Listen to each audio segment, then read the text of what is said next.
മൂലേപ്പാടം വെള്ളക്കെട്ട് ജനങ്ങൾക്കുണ്ടായത് വൻ സാമ്പത്തിക നഷ്ടം. ഇക്കഴിഞ്ഞ 2 ദിവസങ്ങളിലായി പെയ്ത ശക്തമായ മഴയിൽ കളമശ്ശേരി മൂലേപ്പാടം നഗരിലുണ്ടായ വെള്ളക്കെട്ട് മനുഷ്യനിർമ്മിതമാണെന്ന വിലയിരുത്തലിലാണ് പ്രദേശവാസികൾ. കഴിഞ്ഞ 2 പ്രളയ സമയത്തും വെള്ളം കയറാതിരുന്ന പ്രദേശമാണ് മൂലേപ്പാടം. എന്നാൽ ശക്തമായ മഴ മണിക്കൂറുകൾ നിന്ന് പെയ്താൽ ഏതാനും വീടുകളിൽ വെള്ളം കയറുക പതിവുമാണ്. HMT ജംഗ്ഷനിലെ ഭൂമി നിരപ്പിൽ നിന്ന് താഴ്ന്ന പ്രദേശമായ മൂലേപ്പാടത്തേക്കാണ് ചുറ്റുവട്ടവും പെയ്യുന്ന മഴവെള്ളം ഒഴുകിയെത്തുന്നത്. ഗവൺമെന്റ് പോളിടെക്നിക്കിൽ നിന്നുമുള്ള വെള്ളവും HMT ജംഗ്ഷനിൽ നിന്നുള്ള വെള്ളവും ഗവൺമെന്റ് ITI-യിൽ നിന്നും ഒഴുകിയെത്തുന്ന വെള്ളവും വർഷങ്ങളായി മൂലേപ്പാടത്തേക്കാണ് ഒഴുകിയെത്തുന്നത്. ഇത് വലിയ തോട്ടിലൂടെ ദേശീയ പാതക്ക് അടിയിലൂടെ രാജഗിരി ഭാഗത്തേക്ക് ഒഴുകിപ്പോക്കലായിരുന്നു പതിവ്. എന്നാൽ ആളുകൾ തോട്ടുകൾ കയ്യേറിയതോടെ ഇവയുടെ വീതി കുറഞ്ഞു. അശാസ്ത്രീയ കാന നിർമ്മാണവും വെള്ളത്തിന്റെ ഒഴുക്കിന് തടസ്സമായി. ഇതോടെയാണ് ഇവിടെ വെള്ളക്കെട്ട് രൂപപ്പെട്ടു തുടങ്ങിയത്. VK ഇബ്രാഹിം കുഞ്ഞ് മന്ത്രിയായിരിക്കെ ദേശീയ പാതക്ക് അടിയിലൂടെ പുഷ്പു നടപടിയിലൂടെ 2 വലിയ പൈപ്പുകൾ സ്ഥാപിച്ച് ഒരു പരിധിവരെ വെള്ളക്കെട്ടിന് പരിഹാരമാക്കിയതുമാണ്.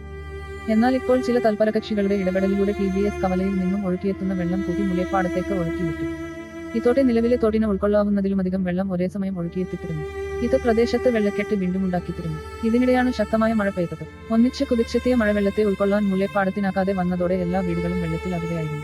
മഴക്കാല പൂർവ്വ ശുചീകരണ നടപടി ഈ വാർഡിൽ നടക്കാതെ വന്നതും ഈ പ്രദേശത്ത് വാടകയ്ക്ക് താമസിക്കുന്നവർ മാലിന്യങ്ങൾ കവറിൽ കെട്ടി തോട്ടിലും സമീപത്തെ സെന്റ് പോൾസ് കോളേജിന്റെ മതിലിനകത്തേക്കും നിക്ഷേപിക്കുന്നത് പതിവായിരുന്നു. വർഷങ്ങളായി കോളേജ് മതിലിനകത്ത് കുന്നുകൂടിയ മാലിന്യം ശക്തമായ മഴയിൽ കുത്തിയൊലിച്ച് മതിൽ തകർത്ത് മൂലേപ്പാടത്തെ വീടുകളിലേക്ക് ഒഴുകിയെത്തി. ഇതോടെ എല്ലാ തോട്ടുകളും വീടുകളും മാലിന്യം കൊണ്ട് നിറഞ്ഞു. പെട്ടെന്നുള്ള വെള്ളപ്പൊക്കം ജനങ്ങളുടെ വീട്ടുപകരണങ്ങൾ ഉൾപ്പെടെയുള്ള എല്ലാം നശിപ്പിച്ചു. ഇതോടെ ലക്ഷങ്ങളുടെ നഷ്ടമാണ് ഇവിടുത്തെ എല്ലാ വീടുകളിലുണ്ടായിരിക്കുന്നത്. കട്ടിലുകളും കിടക്കകളും മേശ, കസേര, TV, ഫ്രിഡ്ജ്, തുണിത്തരങ്ങൾ, കുട്ടികളുടെ ബുക്കുകൾ തുടങ്ങിയ എല്ലാം ഉപയോഗയോഗ്യമല്ലാത്ത വിധം നശിച്ചു. ആദ്യ മഴയിൽ വെള്ളം കയറിയ വീടുകളിലെല്ലാം ആയിരങ്ങൾ കൊടുത്ത ആളെ നിർത്തി വൃത്തിയാക്കുകയും കിടക്കകൾ ഉൾപ്പെടെയുള്ളവ പുതിയത് വാങ്ങുകയും ചെയ്തതിന് പിന്നാലെയാണ് 2ാം ദിനവും വെള്ളം വീണ്ടും കയറിയത്. ഇതോടെ ഈ സാധനങ്ങളും നഷ്ടമായി. ഈ നഷ്ടം എങ്ങനെ പരിഹരിക്കാനാകുമെന്ന ചിന്തയിലാണ് നാട്ടുകാർ. തങ്ങളുടെ വർഷങ്ങളായുള്ള ആവശ്യത്തോട് മുഖം തിരിച്ചു നിൽക്കുന്ന നിലപാടാണ് അധികൃതർ സ്വീകരിച്ചിരിക്കുന്നതെന്ന് നാട്ടുകാർ പറയുന്നു.